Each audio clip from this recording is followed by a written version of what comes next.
Hi friends, welcomes to Vasantham Saravanan channel. இன்றைக்கி நம்ம சேனலில் நல்ல மொறுமொறுப்பான காரசாரமான தட்டை எப்படி செய்கிறதுன்னு தான் பார்க்க போகிறோம். இன்றைக்கி இந்த தட்டை செய்கிறதுக்காக நான் அரிசி மாவு எதுவும் பயன்படுத்த போகிறது கிடையாது. அரிசி மாவு, உளுந்து மாவு இது எதுவுமே தேவையில்லை. கொஞ்சம் டிஃப்ரெண்ட்டாக இன்றைக்கி நாம் கோதுமை மாவு வச்சு அதுவும் பாசிப்பயிரை பயன்படுத்தி தான் இந்த தட்டை ரெசிபி வந்து செய்ய போகிறோம். வீடியோக்குள்ளே போகிறதுக்கு முன்னாடி நம்ம வசந்தம் சரவணன் சேனலை சப்ஸ்கிரைப் பண்ணாதவங்க சப்ஸ்கிரைப் பண்ணிக்கோங்க. கூடவே இருக்க பெல் ஐக்கானையும் கிளிக் பண்ணிக்கோங்க. இப்போ இந்த தட்டை ரெசிபி செய்கிறதுக்கு தேவையான பொருட்கள்லாம் என்னென்னு பார்த்துடலாம். நான் இன்றைக்கி ஒரு அரை கப் அளவுக்கு பாசிப்பயிறு எடுத்து வச்சுருக்கேன். இந்த பாசிப்பயிறு வந்து ஆல்ரெடி வறுத்துட்டு ஆற வச்சுருக்க பாசிப்பயிறு. வறுத்த பாசிப்பயிறு தான் நம்ம இந்த தட்டை ரெசிபிக்கு எடுத்துக்கணும். மெஷர்மெண்ட் கப்பில் ஒரு அரை கப் அளவுக்கு பாசிப்பயிறு எடுத்து வச்சுருக்கேன். இதோட அளவு பார்த்திங்கன்னா 100 கிராம் இருக்கும். 100 கிராம் அளவுக்கு பாசிப்பயிரை இதை நல்லா கழுவிட்டு தண்ணி ஊற்றி ஊற வச்சுக்கணும். ஒரு மணி நேரத்துக்கு நல்லா ஊற வச்சு எடுத்துக்கணும். பாருங்கள், இப்போ பாசிப்பயிறு வந்து நான் நல்லா கழுவிட்டு ஊற வச்சு வச்சுருக்கேன். இப்போ இதோட தண்ணி எல்லாத்தையும் நம்ம வடிச்சிட்டு இந்த பாசிப்பயிறு மட்டும் ஒரு மிக்ஸி ஜாருக்கு மாற்றிக்கலாம். இப்போ இதை மிக்ஸி ஜாருக்கு மாற்றிட்டு கொஞ்சமாக தண்ணி தெளித்து அரைச்சிக்கணும். நல்லா இந்த மாவு வந்து உளுந்து மாவு வடைக்கெல்லாம் அரைப்போம் இல்லையா, அந்த மாதிரி கெட்டியாகவே அரைச்சி எடுத்துக்கணும். ரொம்ப தண்ணியெல்லாம் அரைச்சிக்கக்கூடாது. அதனால் கொஞ்சமாக தண்ணி தெளித்து முடிஞ்ச அளவுக்கு நல்லா அதிலே வந்து ஃபைன் பேஸ்ட்டாக நல்லா கெட்டியாக அரைச்சி எடுத்துக்கணும். இப்போ இதை அரைச்சி எடுத்து வந்தாச்சு. பாருங்கள், இந்த கன்சிஸ்டன்சிக்கு மாவு வந்து இருக்கணும். அதே சமயம் பாசிப்பயிரும் நல்லா அரைப்பட்டு வரணும். இப்போ இதை ஒரு பவுலுக்கு மாற்றிக்கலாம். இப்போ இதில் காரத்துக்காக தனி மிளகாத்தூள் ஒரு 2 ஸ்பூன் அளவுக்கு தனி மிளகாத்தூள் சேர்த்துக்கிறேன். இப்போ அடுத்ததாக இது கூட 1 ஸ்பூன் அளவுக்கு கருப்பு எள்ளு சேர்த்துக்கிறேன். கருப்பு எள்ளுக்கு பதிலாக நம்ம வெள்ளை எள்ளு கூட தாராளமாக சேர்த்துக்கலாம். இப்போ அடுத்ததாக இது கூட 1 ஸ்பூன் அளவுக்கு ஜீரகம் சேர்த்துக்கிறேன். அடுத்ததாக இது கூட கொஞ்சமாக ஓமம் எடுத்து வச்சுருக்கேன். ஒரு அரை ஸ்பூன் அளவுக்கு ஓமம். இப்போ இந்த ஓமத்தை கையில் வச்சு இந்த மாதிரி நல்லா க்ரஷ் பண்ணி விட்டுக்கணும். இதை அப்படியே நம்ம இந்த பேட்டர் கூட சேர்த்துக்க வேண்டியதுதான். இந்த மாதிரி செய்யும்போது இந்த ஓமத்துலேருந்து நல்லா கமகமன்னு ஒரு வாசனை வரும், நல்லாயிருக்கும். இப்போ அடுத்ததாக இது கூட ஒரு அரை ஸ்பூன் அளவுக்கு பெருங்காயத்தூள் சேர்த்துக்கிட்டேன். தூள் பெருங்காயம். இப்போ இதுக்கு தேவையான அளவுக்கு உப்பு சேர்த்துக்கிறேன். இது கூடவே ஒரு அரை ஸ்பூன் அளவுக்கு மஞ்சள் பொடி சேர்த்துக்கிறேன். இப்போ மஞ்சள் பொடி சேர்த்துட்டு அடுத்ததாக ஒரு அரை கப் அளவுக்கு வறுத்த ரவை, அந்த ரவையை வந்து நம்ம இது கூட சேர்த்துக்கலாம். இப்போ அடுத்ததாக அதே கப்பில் ஒரு கப் அளவுக்கு கோதுமை மாவு சேர்த்துக்கிறேன்.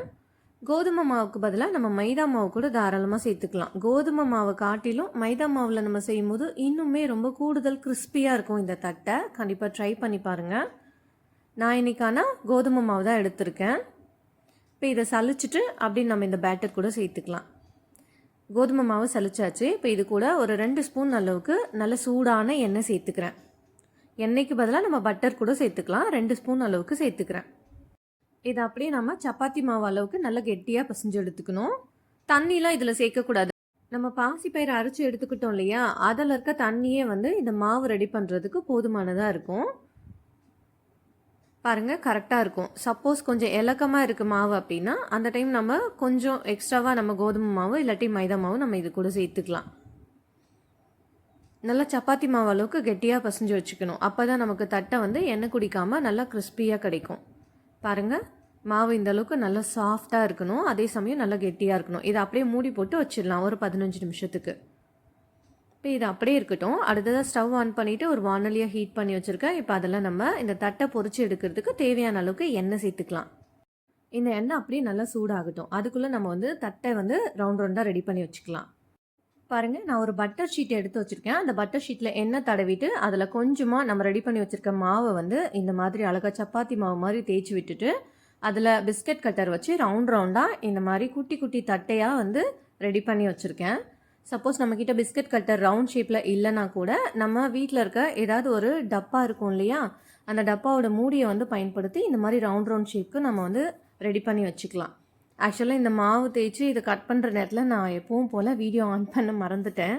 சம்டைம்ஸ் இந்த மாதிரி வீடியோ ஆஃப் பண்ணிவிட்டு அகெயின் வந்து அது ஆன்லேயே இருக்குன்னு நினச்சிட்டு வீடியோ எடுத்துடுறேன். ஸோ அதனால தான் இந்த மாவு திரட்டுறது காமிக்க முடியல. இப்போ எண்ணெய் நல்லா காஞ்சிடுச்சு. எண்ணெய் நல்லா காஞ்ச பிறகு ஸ்டவ்வை வந்து மீடியம் ஃப்ளேமோட கம்மியாக வச்சுக்கணும். கம்மியாக வச்சுட்டு ஸ்லோ ஃப்ளேம்லேயும் இருக்கக்கூடாது, மீடியம் ஃப்ளேம்லேயும் இருக்கக்கூடாது. இது ரெண்டுத்துக்கும் நடுவில் இருக்க மாதிரி நம்ம அந்த ஃப்ளேமை வந்து மெயின்டைன் பண்ணிக்கணும். இப்போ இது நல்லா சூடாயிடுச்சு. இதில் நம்ம ஒவ்வொரு தட்டையாக வந்து சேர்த்துக்கலாம். ஏன்னா இந்த தட்டை வந்து சீக்கிரத்துலேயே வந்து வெந்துடும். நமக்கு அரிசி மாவு தட்டை வந்து வேகிறதுக்கு கொஞ்சம் டைம் எடுக்கும். ஆனால் இந்த மூங் தாலில் செய்கிற இந்த தட்டை வந்து சீக்கிரத்துலேயே நமக்கு வெந்துடும். அதனால் வந்து ஃப்ளேமை வந்து மீடியமோட கொஞ்சம் கம்மியாகவே வச்சுக்கணும். இப்போ ஒவ்வொன்றா நம்ம இந்த மாதிரி மெதுவாக வந்து சேர்த்துக்கலாம். சேர்த்துட்டு ஒரு நிமிஷத்துக்கு அப்புறமா நல்லா ஓரளவுக்கு இது செட்டில் ஆனதுக்கப்புறம் இதை அப்படியே நம்ம திருப்பி விட்டுக்க வேண்டியதான்.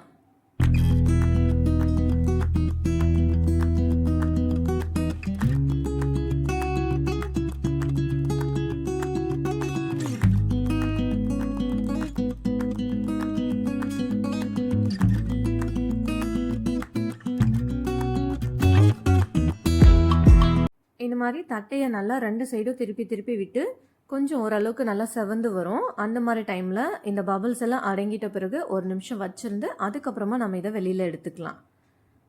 பாருங்கள், கோதுமை மாவில் செய்கிறோம் இல்லையா, அதனால் இது நல்லாவே செவந்து வரும். நமக்கு பபிள்ஸ்லாம் அடங்கிட்ட பிறகும் இந்த அளவுக்கு இது நல்லா செவக்கணும். அப்போ தான் நல்லா கிறிஸ்பியாக இருக்கும்.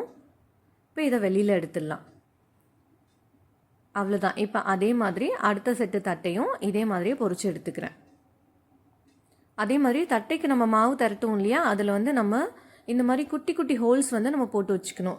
இது எதுக்காகனா அப்போ தான் அந்த தட்டை வந்து நல்லா உப்பி வராமல் இருக்கும். சம்டைம்ஸ் பார்த்திங்கன்னா நம்ம அப்படியே தட்டையை எண்ணெய்க்குள்ளே சேர்த்துருவோம். அதை உப்பி வந்து அதுக்குள்ளே அப்படியே எண்ணெய் வந்து சேர்ந்துட்ருக்கும். அதை அவாய்ட் பண்ணுறதுக்காக நம்ம தட்டை மாவை வந்து திரட்டுவோம் இல்லையா, சப்பாத்தி மாவு மாதிரி, அந்த டைம்லேயே நம்ம இந்த முள்ளு கரண்டியை வச்சு குட்டி குட்டி ஹோல்ஸாக வந்து அதில் நம்ம போட்டு வச்சுக்கிட்டோம்னா அது வந்து உப்பி வராது. பூரி மாதிரி உப்பாமல் அப்படி நல்லா அழகாக தட்டை ரவுண்ட் ரவுண்டாக நமக்கு கிடைக்கும். இப்போ அவ்வளோதான். சூப்பராக நல்லா காரசாரமான தட்டை வந்து சீக்கிரமாக நம்ம ரெடி பண்ணியாச்சு. இந்த தட்டை ரொம்ப ரொம்ப கிறிஸ்பியாக இருக்கும்.